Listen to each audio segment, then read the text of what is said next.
Assalamualaikum warahmatullahi wabarakatuh. Saya atas nama Syara As-Sauki dari kelas akuntansi C. Di sini saya akan menjelaskan terkait tugas MIT dari mata kuliah perpajakan. Yang pertama itu sistem pemungutan pajak. Sistem pemungutan pajak di sini ialah sebuah mekanisme yang digunakan untuk menghitung besarnya pajak yang dikenakan kepada wajib pajak kepada negara. Sistem pemungutan pajak terbagi menjadi 3, yaitu Self-Assessment System, Official Assessment System, dan Withholding Assessment System. Yang pertama, Self-Assessment System ialah sebuah pemungutan pajak yang dibebankan terhadap wajib pajak. Misalnya PPh atau PPN. Yang kedua, Official Assessment System ialah sistem pemungutan pajak yang terutang yang dibebankan kepada fiskus atau aparat pajak, misalnya pajak bumi dan bangunan. Yang ketiga, Withholding Assessment System ialah sistem pemungutan pajak yang dibebankan terhadap pihak ketiga yang bukan merupakan wajib pajak ataupun fiskus, misalnya pajak penghasilan pasal 21, pasal 22, pasal 23, pajak penghasilan final pasal 4 ayat 2, dan PPN. Adapun konsep pemungutan pajak menurut Islam, yaitu pajak di sini dikatakan sebuah sedekah setelah melakukan zakat. Sedekah di sini diwajibkan kepada wajib pajak orang yang kaya atau memiliki harta yang berlebih apabila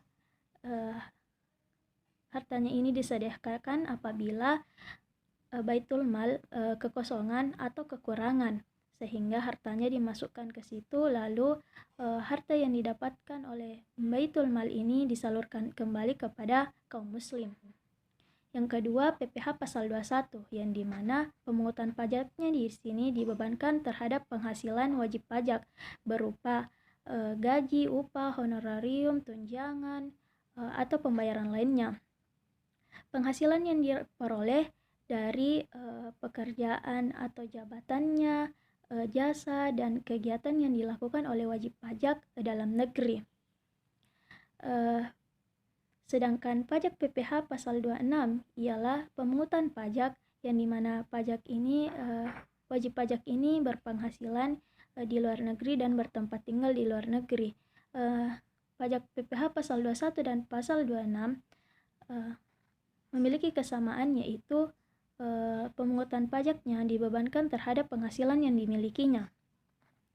Yang ketiga ialah pajak penghasilan PPh pasal 22 yang dikenakan kepada badan usaha tertentu, baik yang dimiliki pemerintah atau dimiliki swasta. PPh pasal 22 ini ialah pemungutan pajak yang dilakukan oleh satu pihak terhadap wajib pajak yang berkaitan dengan kegiatan perdagangan barang. Yang keempat ialah PPh pasal 22. Yang keempat ialah PPh pasal 23, yaitu merupakan pajak penghasilan yang dikenakan atas penghasilan yang berupa bunga, royalti, jasa, sewa, hadiah, dan pembayaran lain yang tidak termasuk ke dalam PPh pasal 21. Tarif PPh pasal 23 ini terbagi menjadi 2, yaitu 15% dan 2%, di mana 2% ini dikenakan pada nilai dasar pengenaan pajak. Yang kelima, PPh pasal 24 ialah pemungutan tarif PPh pasal 23 ini terbagi menjadi 2, yaitu 15% dan 2%, di mana 2% ini dikenakan pada nilai dasar pengenaan pajak. Yang kelima, PPh pasal 24 ialah pemungutan pajak yang mengatur hak wajib pajak untuk memanfaatkan kredit pajak mereka di luar negeri untuk mengurangi nilai pajak yang dimiliki di Indonesia. Sekian dari saya. Wassalamualaikum warahmatullahi wabarakatuh.